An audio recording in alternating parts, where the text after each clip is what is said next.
ನಮಸ್ಕಾರ. ಎಲ್ಲರಿಗೂ ಸ್ವಾಗತ. ಇಂದು ನಾವು ಬ್ರಹ್ಮಬಾಬಾ ಅವರ ಜೀವನ ಚರಿತ್ರೆಯ ಆಳವಾದ ಅಧ್ಯಯನವನ್ನು ಮುಂದುವರಿಸೋಣ. ಹೌದು. ಜೀವನವನ್ನೇ ಬದಲಾಯಿಸುವ ಒಂದು ಜೀವನ ಕಥೆ ಪುಸ್ತಕದ 10ನೇ ಅಧ್ಯಾಯ ನಮ್ಮ ಇಂದಿನ ಚರ್ಚೆಯ ವಿಷಯ. ಹೌದು. ಕಳೆದ ಬಾರಿ ನಾವು ಒಂದು ಪ್ರಕ್ಷುಬ್ಧ ಸನ್ನಿವೇಶದ ಬಗ್ಗೆ ಮಾತಾಡಿದ್ವಿ. 1950ರ ಸಮಯ, ಭಾರತದ ವಿಭಜನೆ. ಅದರ ನಂತರ ಕರಾಚಿಯಿಂದ ಭಾರತಕ್ಕೆ ಒಂದು ದೊಡ್ಡ ಸಮೂಹವೇ ವಲಸೆ ಹೊರಟಿತ್ತು. ಅದೊಂದು ದೈವಿಕ ಆದೇಶವಾಗಿತ್ತು. ಆದ್ರೆ ದಾರಿಯಲ್ಲಿ ಅನಿಶ್ಚಿತತೆ, ದರೋಡೆ, ಕಿರುಕುಳ ಎಲ್ಲವೂ ಇತ್ತು. ಖಂಡಿತ. ಆ ಒಂದು ಕಠಿಣ ಪ್ರಯಾಣದ ನಂತರ ಭಾರತಕ್ಕೆ ತಲುಪಿದ ಮೇಲೆ ಏನಾಯ್ತು? ಇವತ್ತಿನ ಅಧ್ಯಾಯದ ಶೀರ್ಷಿಕೆ ಬಹಳ ಕುತೂಹಲಕಾರಿಯಾಗಿದೆ. ಭಾರತದಲ್ಲಿ ಈಶ್ವರೀಯ ವಿಶ್ವವಿದ್ಯಾಲಯದ ಸ್ಥಾಪನೆ. ಹೌದು. ಅಂದ್ರೆ ಒಂದು ಸಂಸ್ಥೆಯ ಅಡಿಪಾಯ ಹಾಕುವ ಕಥೆ ಇದು. ಪಾಕಿಸ್ತಾನದಿಂದ ಭಾರತಕ್ಕೆ ಬರೋ ನಿರ್ಧಾರದ ಹಿಂದಿದ್ದ ಆ ಮಾನಸಿಕ ಸ್ಥಿತಿ ಏನೋ, ಮತ್ತು ಇಡೀ ಭಾರತದಲ್ಲಿ ಮೌಂಟ್ ಆಬುವನ್ನೇ ತಮ್ಮ ಕೇಂದ್ರವನ್ನಾಗಿ ಯಾಕೆ ಆಯ್ಕೆ ಮಾಡಿಕೊಂಡ್ರು, ಇದನ್ನೆಲ್ಲ ಇವತ್ತು ಆಳವಾಗಿ ನೋಡೋಣ. ಸರಿ. ಈ ಅಧ್ಯಾಯ ಶುರುವಾಗೋದೇ ಒಂದು ದೊಡ್ಡ ಸಂದಿಗ್ಧತೆಯ ಚಿತ್ರಣದೊಂದಿಗೆ. ಬ್ರಹ್ಮಕುಮಾರಿ ಮನೋಮೋಹಿನಿಜಿಯವರು ವಿವರಿಸ್ತಾರೆ. ಕರಾಚಿಯಲ್ಲಿ ತಮ್ಮದೆಲ್ಲವನ್ನೂ ಹೊಂದಿದ್ದ ಜನರಿಗೆ, ಮನೆ, ಸಂಬಂಧಿಕರು ಎಲ್ಲ ಇದ್ದವರಿಗೆ ಇದ್ದಕ್ಕಿದ್ದಂತೆ ಎಲ್ಲವನ್ನೂ ಬಿಟ್ಟು ಭಾರತಕ್ಕೆ ಬನ್ನಿ ಅಂದಾಗ ಅವರ ಮನಸ್ಸಲ್ಲಿ ಎಷ್ಟಂತ ಗೊಂದಲ ಸೃಷ್ಟಿಯಾಗಿರಬೇಕು ಅಲ್ವಾ? ಹೌದು. ಇದು ಕೇವಲ ಮನೆ ಬದಲಾಯಿಸೋ ವಿಷಯ ಅಲ್ಲ, ದೇಶವನ್ನೇ ಬಿಟ್ಟು ಬರುವ ನಿರ್ಧಾರ. ಅವರ ಲೌಕಿಕ ಸಂಬಂಧಿಕರು, ಸ್ನೇಹಿತರು, ಆಸ್ತಿಪಾಸ್ತಿ ಎಲ್ಲವೂ ಅಲ್ಲೇ ಇತ್ತು. ಇಂತಹ ಪರಿಸ್ಥಿತಿಯಲ್ಲಿ ಈ ವಲಸೆಯನ್ನ ಕೇವಲ ಭೌತಿಕವಾಗಿ ನೋಡದೆ ಒಂದು ಆಧ್ಯಾತ್ಮಿಕ ಆದೇಶವಾಗಿ ಸ್ವೀಕರಿಸೋಕೆ ಎಂಥ ಮನಸ್ಥಿತಿ ಬೇಕು? ಇದೇ ಇಲ್ಲಿರೋ ಪ್ರಮುಖ ಅಂಶ. ಕೆಲವರು ಈಜಿಪ್ಟ್ಗೆ ಹೋಗೋಣ ಅಥವಾ ಬೇರೆ ಯಾವುದಾದರೂ ಸುರಕ್ಷಿತ ಜಾಗಕ್ಕೆ ಹೋಗೋಣ ಅಂತ ಯೋಚನೆ ಮಾಡ್ತಿದ್ರು. ಹಾಗ? ಆದ್ರೆ ಶಿವಬಾಬಾರವರಿಂದ ಸಿಕ್ಕ ಪ್ರೇರಣೆ ಸ್ಪಷ್ಟವಾಗಿತ್ತು. ಭಾರತಕ್ಕೆ ಹೋಗಬೇಕು. ಇದು ಕೇವಲ ಜಾಗ ಬದಲಾವಣೆ ಆಗಿರಲಿಲ್ಲ, ಇದೊಂದು ಆಧ್ಯಾತ್ಮಿಕ ಕರ್ತವ್ಯದ ಭಾಗವಾಗಿತ್ತು. ಅಂದ್ರೆ ಅವರ ದೃಷ್ಟಿಯಲ್ಲಿ ಇದೊಂದು ರೀತಿ ಪರೀಕ್ಷೆಯಾಗಿತ್ತ? ಒಂದು ರೀತಿಯಲ್ಲಿ ಹೌದು. ಬಾಬಾರವರು ಅವರಿಗೊಂದು ಸೂಚನೆ ಕೂಡ ಕೊಟ್ಟಿದ್ರು. ಹೋಗುವ ಮುನ್ನ ನಿಮ್ಮ ಲೌಕಿಕ ಸಂಬಂಧಿಕರಿಗೆ ಜ್ಞಾನ ಸೇವೆ ಮಾಡಿ ಅಂತ. ಆಸಕ್ತಿಕರವಾಗಿದೆ. ಇದರ್ಥ ನೀವು ಹೊರಡುವ ಮುನ್ನ ನಿಮ್ಮ ಕರ್ತವ್ಯವನ್ನ ಪೂರ್ಣಗೊಳಿಸಿ. ಇದು ಕೇವಲ ನಿಮ್ಮ ವೈಯಕ್ತಿಕ ಆಧ್ಯಾತ್ಮಿಕ ಪ್ರಯಾಣ ಅಲ್ಲ, ನಿಮ್ಮವರನ್ನು ಜೊತೆಗೆ ಕರೆದೊಯ್ಯೋ ಪ್ರಯತ್ನ ಮಾಡಿ ಅಂತ. ತಮ್ಮವರನ್ನ ಬಿಟ್ಟು ಹೋಗೋ ನೋವಿನ ಜೊತೆಗೆ ಅವರಿಗೆ ಜ್ಞಾನ ನೀಡೋ ಜವಾಬ್ದಾರಿಯೂ ಇತ್ತು. ಇದೊಂದು ದೊಡ್ಡ ತ್ಯಾಗದ ಪರೀಕ್ಷೆಯೇ ಸರಿ. ಅವರು ಭಾರತಕ್ಕೆ ಬಂದರು. ಆದ್ರೆ ಇಡೀ ಭಾರತದಲ್ಲಿ ಎಲ್ಲಿಗೆ ಹೋಗ್ಬೇಕು? ಅದೂ ಒಂದು ದೊಡ್ಡ ಪ್ರಶ್ನೆಯೇ. ಆ ನಿರ್ಧಾರ ಹೇಗಾಯಿತು? ಕೇಳಿದ ಹಾಗೆ ಬಾಬಾ ಅವರಿಗೆ ಇದರ ಬಗ್ಗೆ ಮೊದಲೇ ಒಂದು ದರ್ಶನ ಆಗಿತ್ತಂತೆ. ಹೌದು. ಇದು ಬಹಳ ಆಸಕ್ತಿದಾಯಕವಾದ ಘಟನೆ. ಬಾಬಾವರು ಕರಾಚಿಯಲ್ಲಿದ್ದಾಗಲೇ ಒಂದು ದಿವ್ಯ ದೃಷ್ಟಿಯಲ್ಲಿ ಭವಿಷ್ಯದ ದೃಶ್ಯಗಳನ್ನ ನೋಡಿದ್ರು. ಏನ್ ನೋಡಿದ್ರು? ಅವರು ನೋಡಿದ್ದು ಸತ್ಯಯುಗದ ಸುವರ್ಣ ಭೂಮಿ, ಚಿನ್ನ, ಬೆಳ್ಳಿಯ ಅರಮನೆಗಳು, ಸುಂದರ ಉದ್ಯಾನಗಳು, ದೇವತೆಗಳ ನಾಡು. ಆ ದೃಶ್ಯಕ್ಕೆ ಹೋಲಿಸಿದ್ರೆ ಅಂದಿನ ಜಗತ್ತು ಅವರಿಗೆ ಒಂದು ಕುರುಕ್ಷೇತ್ರದಂತೆ ಕಾಣಿಸ್ತಿತ್ತು. ಅಂದ್ರೆ ಆ ದಿವ್ಯ ದೃಷ್ಟಿ ಒಂದ್ ರೀತಿಯ ಭರವಸೆಯ ಕಿರಣದಂತೆ ಕೆಲಸ ಮಾಡಿತ. ಈ ಎಲ್ಲ ಕಷ್ಟಗಳ ನಂತರ ನಾವು ತಲುಪಬೇಕಾದ ಜಾಗ ಹೀಗಿರುತ್ತೆ ಅನ್ನೋ ಒಂದು ಗ್ಯಾರಂಟಿ ತರ. ಖಂಡಿತ. ಆ ಕಷ್ಟದ ಸಮಯದಲ್ಲಿ ಆ ದೃಷ್ಟಿಯೇ ಎಲ್ಲರಿಗೂ ಧೈರ್ಯ ತುಂಬಿತು. ಸರಿ, ಭಾರತಕ್ಕೆ ಬಂದ ಮೇಲೆ ಅವರು ಮೊದಲು ಅಹಮದಾಬಾದ್, ಮೆಹಸಾನದಂಥ ಕಡೆ ಸ್ವಲ್ಪ ಸಮಯ ಇದ್ರು. ಆದ್ರೆ ಬಾಬಾ ಅವರ ಮನಸ್ಸಲ್ಲಿದ್ದ ಜಾಗ ಬೇರೇ ಇತ್ತು. ಕೊನೆಗೆ ಅವರು ಮೌಂಟ್ ಅಬೂಗೆ ಬಂದು ಅಲ್ಲಿ ಭರತಪುರದ ಮಹಾರಾಜರ ಬ್ರಿಡ್ಜ್ ಕೋಟೆಯನ್ನು ನೋಡಿದರು. ಇಲ್ಲಿ ಒಂದು ಅಚ್ಚರಿಯ ವಿಷಯವಿದೆ. ನಾನು ಓದಿದ ಹಾಗೆ ಬಾಬಾ ಅವರು ಕರಾಚಿಯಲ್ಲಿದ್ದಾಗ ನೋಡಿದ ಆ ದಿವ್ಯ ದರ್ಶನದಲ್ಲಿ ಕಂಡಿದ್ದ ಕಟ್ಟಡವೇ ಈ ಬ್ರಿಡ್ಜ್ ಕೋಟೆಯಾಗಿತ್ತಂತೆ. ಹೌದು. ಅದೇ ಪರಮಾತ್ಮನ ಯೋಜನೆ ಮೇಲಿದ್ದ ಸಂಪೂರ್ಣ ನಂಬಿಕೆಗೆ ಸಾಕ್ಷಿ. ಅವರು ಆ ಜಾಗವನ್ನ ನೋಡಿದ ತಕ್ಷಣ ಅದರ ಬಗ್ಗೆ ಟೆಲಿಗ್ರಾಮ್ ಕಳಿಸಿದ್ರು. ಅದಕ್ಕೆ ಬಂದ ಉತ್ತರ ಇನ್ನೂ ನಿಗೂಢವಾಗಿತ್ತು. ಹೌದು, ಆ ಸಂದೇಶ, ಅಣ್ಣಾ ಮೈ ಆಪ್ ಜಗಾ ಜಗಾ ಪತ್ಥರ್ ರಕ್ಕೆ ಕಬ್ಜಾ ಕರೋ. ಒಂದು ನಿಮಿಷ, ಒಂದು ಆಣೆಯಲ್ಲಿ ಜಾಗ ವಶಪಡಿಸಿಕೊಳ್ಳಿ ಅಂತಾನ. ಇದು ಕೇಳೋಕೆ ಅಸಾಧ್ಯದ ಮಾತು. ಸ್ವಲ್ಪ ನಗುತ್ತಾ. ಹೌದು. ಇವತ್ತು ನಮ್ಹತ್ರ ಕೋಟಿ ರೂಪಾಯಿ ಇದ್ರೂ ಒಂದು ಜಾಗ ಕೊಳ್ಳೋದು ಕಷ್ಟ. ಕೇವಲ ಒಂದು ನಾಣ್ಯದಿಂದ, ಅದು ಟೆಲಿಗ್ರಾಮ್ನಲ್ಲಿ ಬಂದ ಸಂದೇಶದಿಂದ ಅವರು ಹೇಗ್ ಮುಂದುವರೆದ್ರು ನನಗೆ ತಿಳಿಯಲೇಬೇಕು. ನಿಮ್ಮ ಪ್ರಶ್ನೆ ಸಹಜ. ಆ ಸಂದೇಶದ ಹಿಂದೆ ಒಂದು ಆಳವಾದ ಆಧ್ಯಾತ್ಮಿಕ ಅರ್ಥವಿತ್ತು. ಅಣ್ಣ ಅಂದ್ರೆ ಅಂದಿನ ಕಾಲದ ಅತ್ಯಂತ ಚಿಕ್ಕ ನಾಣ್ಯ. ಹ್ಮ್ ಅದರ ಸಾಂಕೇತಿಕ ಅರ್ಥ ಯಾವುದೇ ದೊಡ್ಡ ಭೌತಿಕ ಬಂಡವಾಳವಿಲ್ಲದೆ ಕೇವಲ ನಂಬಿಕೆಯ ಬಲದಿಂದ ಈ ಕೆಲಸವನ್ನ ಶುರುಮಾಡಿ ಅಂತ. ಹಾಗಾದ್ರೆ ಕಲ್ಲುಗಳನ್ನಿಟ್ಟು ವಶಪಡಿಸಿಕೊಳ್ಳಿ ಅನ್ನೋದರ ಅರ್ಥವೇನು? ಅದರ್ಥ ನಿಮ್ಮ ತಪಸ್ಸಿನ ಶಕ್ತಿಯ ಕಲ್ಲುಗಳನ್ನ ಎಲ್ಲೆಡೆ ಇಟ್ಟು ಈಶ್ವರೀಯ ಸೇವೆಗೆ ಭದ್ರವಾದ ಅಡಿಪಾಯ ಹಾಕಿ ಅಂತ. ಅಂದ್ರೆ ಹಣದಿಂದಲ್ಲ, ನಿಮ್ಮ ಯೋಗಬಲ ಮತ್ತು ತಪಸ್ಸಿನಿಂದ ಈ ಜಾಗವನ್ನ ನಿಮ್ಮದಾಗಿಸ್ಕೊಳ್ಳಿ. ಅದ್ಭುತ. ಹೀಗೆ ಯಾವುದೇ ಹಣಕಾಸಿನ ಬಲವಿಲ್ಲದೆ ಕೇವಲ ನಂಬಿಕೆಯ ಬಲದಿಂದ ಆ ಜಾಗವನ್ನ ಪಡೆದರು.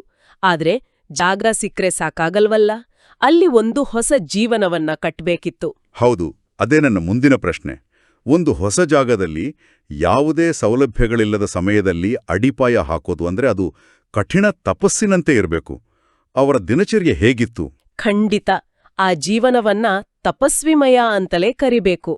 ಬ್ರಹ್ಮವತ್ಸರಿಗೆ ಸಿಗುತ್ತಿದ್ದ ಆಹಾರ ತುಂಬಾ ಸರಳ.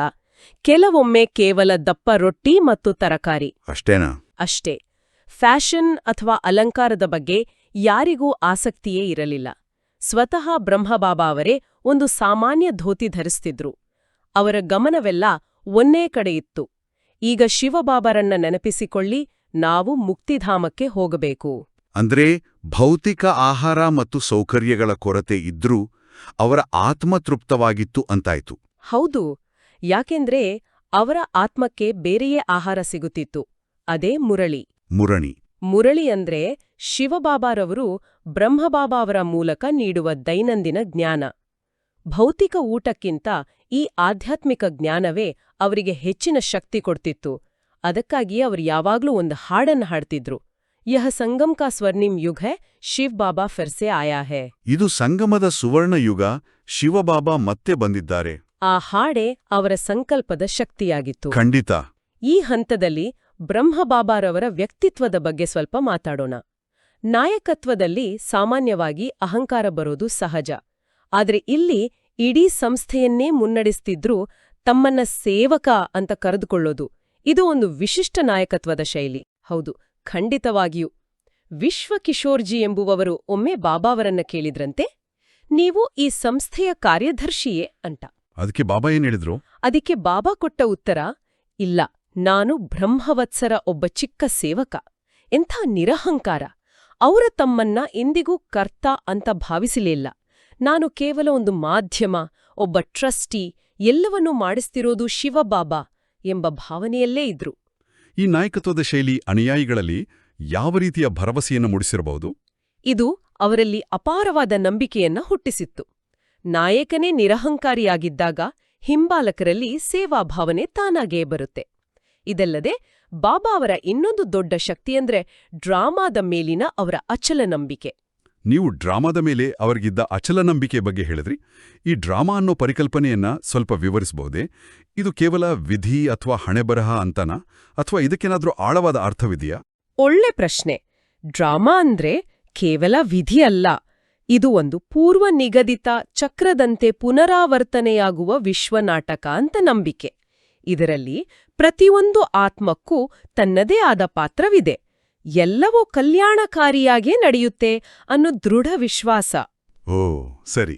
ಓಖಾ ಬಂದರಿನಿಂದ ಹೊರಡುವಾಗ ದರೋಡೆಕೋರರ ಭಯವಿದ್ದಾಗಲೂ ಬಾಬಾ ಹೇಳಿದ್ದು, ಮಕ್ಕಳೇ, ಸಂತೋಷದಿಂದಿರಿ, ಡ್ರಾಮಾದಲ್ಲಿ ಏನು ನೋಂದಿದೆಯೋ ಅದೇ ನಡೀತಿದೆ. ಈ ತಿಳುವಳಿಕೆ ಎಂತಹ ಕಷ್ಟದ ಪರಿಸ್ಥಿತಿಯಲ್ಲೂ ಸ್ಥಿರವಾಗಿರಲು ಅವರಿಗೆ ಶಕ್ತಿ ಕೊಡ್ತಿತ್ತು. ಸರಿ, ಈಗ ಮೌಂಟ್ ಅಬುವಿನ ಆ ತಪಸ್ಸಿನ ದಿನಗಳಿಗೆ ವಾಪಸ್ ಬರೋಣ. ಅಲ್ಲಿನ ಜೀವನ, ಅಲ್ಲಿನ ತಪಸ್ಸು ಹೇಗಿತ್ತು? ಅಲ್ಲಿನ ತಪಸ್ಸು ಬಹಳ ವಿಶಿಷ್ಟವಾಗಿತ್ತು. ಬ್ರಹ್ಮವತ್ಸರು ಏಕಾಂತಕ್ಕಾಗಿ ಸ್ಮಶಾನದ ಬಳಿಯೇ ಇದ್ದ ಕುಟೀರಗಳಲ್ಲಿ ಅಥವಾ ಗುಹೆಗಳಂತಹ ಜಾಗಗಳಲ್ಲಿ ಯೋಗಾಭ್ಯಾಸ ಮಾಡ್ತಿದ್ರು. ಇದು ಕೇಳೋದಕ್ಕೆ ಸ್ವಲ್ಪ ಭಯಾನಕವಾಗಿದೆ. ಹಾವು, ಚೇಳುಗಳಂತಹ ವಿಷಜಂತುಗಳ ಮಧ್ಯೆ ನಿರ್ಭಯವಾಗಿ ತಪಸ್ಸು ಮಾಡೋದು ಅಂದ್ರೆ?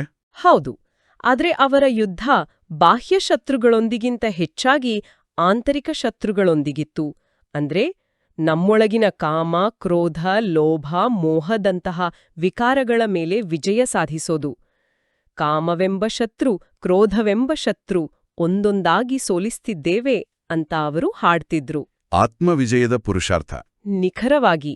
ಪರ್ವತಗಳ ಮೇಲೆ ಯೋಗದಲ್ಲಿ ಕುಳಿತಾಗ ಮನಸ್ಸಿನಲ್ಲಿ ಹಳೆಯ ಆಲೋಚನೆಗಳು ಯುದ್ಧಕ್ಕೆ ಬರ್ತವೆ ಅಂತ ಅವರಿಗೆ ತಿಳಿದಿತ್ತು.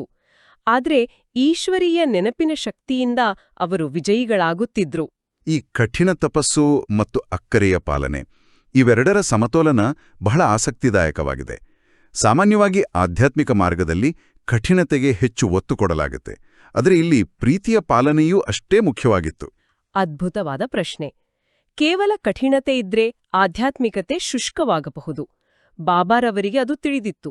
ಅದಕ್ಕಾಗಿಯೇ ಒಂದು ಕಡೆ ಕಠೋರ ತಪಸ್ಸು, ಇನ್ನೊಂದು ಕಡೆ ತಂದೆಯ ಅಪಾರ ಪ್ರೀತಿ. ಅವರು ಆಗಾಗ ಮಕ್ಕಳನ್ನ ಬೆಟ್ಟಗಳ ಮೇಲೆ ಪಿಕ್ನಿಕ್ಗೆ ಕರ್ಕೊಂಡು ಹೋಗ್ತಿದ್ರು. ಸ್ವಲ್ಪ ನಗುತ್ತಾ, ಪಿಕ್ನಿಕ್ ಇದು ಕೇಳಲು ತುಂಬ ಚೆನ್ನಾಗಿದೆ. ಒಂದು ಕಡೆ ಸ್ಮಶಾನದ ಹತ್ತಿರ ಗುಹೆಗಳಲ್ಲಿ ಹಾವು ಚೇಳುಳ ಮಧ್ಯೆ ತಪಸ್ಸು, ಇನ್ನೊಂದು ಕಡೆ ಪಿಕ್ನಿಕ್. ಹೌದು, ಆ ಪಿಕ್ನಿಕ್ನಲ್ಲಿ ಅವರು ಮಕ್ಕಳೊಂದಿಗೆ ಆಟವಾಡುತ್ತಿದ್ರು ಮತ್ತು ಜ್ಞಾನದ ಟೋಲಿ ಅಂದ್ರೆ ಜ್ಞಾನದ ಸಿಹಿಯನ್ನ ಹಂಚುತ್ತಿದ್ರು. ಒಬ್ಬ ತಂದೆ ತನ್ನ ಮಕ್ಕಳನ್ನ ಹೇಗೆ ಪ್ರೀತಿಯಿಂದ ಪಾಲನೆ ಮಾಡ್ತಾನೋ ಹಾಗೆಯೇ ಬ್ರಹ್ಮಬಾಬಾ ಮತ್ತು ಶಿವಬಾಬಾ ಸೇರಿ ಎಲ್ಲಾ ಮಕ್ಕಳ ಪಾಲನೆ ಮಾಡ್ತಿದ್ರು. ಬಾಬಾರವರೇ ಹೇಳ್ತಿದ್ರು, ಈ ಪ್ರೀತಿಯ ಸಾಗರ ಈಗ ಮಕ್ಕಳನ್ನು ತುಂಬಲು ಬಂದಿದೆ ಅಂತ. ಆ ಅಲೌಕಿಕ ಪ್ರೀತಿಯೇ ಅವರ ತಪಸ್ಸಿನ ಶಕ್ತಿಯ ಮೂಲವಾಗಿತ್ತು. ಅದ್ಭುತ ಸಮತೋಲನ. ಈ ಇಡೀ ಪ್ರಯಾಣವನ್ನ, ಅಂದರೆ ಕರಾಚಿಯಿಂದ ಮೌಂಟ್ ಅಬುವಿಗೆ ಬಂದಿದ್ದನ್ನ ಒಂದು ಜ್ಞಾನ ಸ್ಟೀಮರ್ಗೆ ಹೋಲಿಸಲಾಗಿದೆ. ಈ ಹೋಲಿಕೆ ನನಗೆ ಬಹಳ ಇಷ್ಟವಾಯಿತು. ಹೌದು, ಸಮುದ್ರದಲ್ಲಿ ಹಡಗು ದೊಡ್ಡ ಅಲೆಗಳಿಗೆ ಸಿಕ್ಕಿ ಅಲುಗಾಡ್ದಾಗ ಒಳಗಿರುವ ಹಳೆಯ ಬೇಡವಾದ ವಸ್ತುಗಳೆಲ್ಲ ಹೇಗೆ ಚೆಲ್ಲಾಪಿಲ್ಲಿಯಾಗುತ್ತವೆಯೋ ಹಾಗೆಯೇ ಈ ಜ್ಞಾನ ಸ್ಟೀಮರ್ನಲ್ಲಿದ್ದ ಎಲ್ಲರ ಮನಸ್ಸಿನಿಂದಲೂ ಹಳೆಯ ಪ್ರಪಂಚದ ಹಳೆಯ ಸಂಸ್ಕಾರಗಳ ಬಂಧನಗಳು ಕಳಚಿಬಿದ್ವು. ಅದ್ಭುತವಾದ ಹೋಲಿಕೆ. ಅವರು ದೈಹಿಕವಾಗಿ ಪ್ರಯಾಣಿಸುತ್ತಿದ್ರೂ ಅವರ ಬುದ್ಧಿಯ ಸಂಪರ್ಕ ಶಿವನ ದೇಶದೊಂದಿಗೆ, ಅಂದರೆ ಪರಮಧಾಮದೊಂದಿಗೆ ಇತ್ತು. ನಿಖರವಾಗಿ.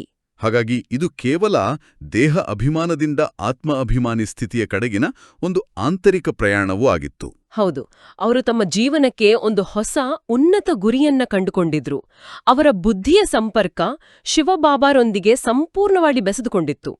ಆ ಪ್ರಯಾಣವು ಅವರನ್ನ ಭೌತಿಕವಾಗಿ ಮಾತ್ರವಲ್ಲ, ಆಧ್ಯಾತ್ಮಿಕವಾಗಿಯೂ ಒಂದು ಹೊಸ ಜಗತ್ತಿಗೆ ಕರೆತಂದಿತ್ತು. ಹಾಗಾದ್ರೆ ಇಂದಿನ ಚರ್ಚೆಯನ್ನು ಒಟ್ಟುಗೂಡಿಸೋದಾದ್ರೆ, ಕೇವಲ ನಂಬಿಕೆಯ ಆಧಾರದ ಮೇಲೆ ಒಂದು ಸಮುದಾಯವು ಹೇಗೆ ಶೂನ್ಯದಿಂದ ಪ್ರಾರಂಭಿಸಿ ಎಲ್ಲಾ ಕಷ್ಟಗಳನ್ನ ಮೀರಿ ಒಂದು ಹೊಸ ಅಡಿಪಾಯವನ್ನ ಹಾಕಿತು ಅನ್ನೋದನ್ನ ನಾವು ನೋಡಿದ್ವಿ. ಹೌದು, ಬ್ರಹ್ಮಬಾಬಾರವರ ನಿರಹಂಕಾರಿ ನಾಯಕತ್ವ, ಡ್ರಾಮಾದ ಮೇಲಿನ ಅಚಲ ವಿಶ್ವಾಸ ಮತ್ತು ಕಠಿಣ ತಪಸ್ಸಿನ ಜೊತೆಗಿನ ಅಪಾರ ಪ್ರೀತಿ ಇವೆಲ್ಲವೂ ಇದರ ಹಿಂದಿನ ಶಕ್ತಿ. ಖಂಡಿತ. ಅವರ ಜೀವನ ಕಥೆಯು ಕೇವಲ ಒಂದು ಘಟನೆಗಳ ಸರಣಿ ಅಲ್ಲ, ಅದು ಆಧ್ಯಾತ್ಮಿಕ ಪುರುಷಾರ್ಥಕ್ಕೆ ಒಂದು ನಕ್ಷೆ ಅಂತಿದೆ.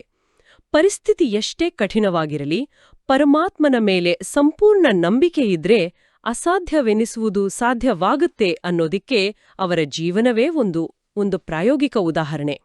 ಈ ಇಡೀ ಚರ್ಚೆಯ ನಂತರ ನನ್ನ ಮನಸ್ಸಲ್ಲಿ ಏನೋ ಒಂದು ಆಳವಾದ ಯೋಚನೆ ಉಳಿದಿದೆ.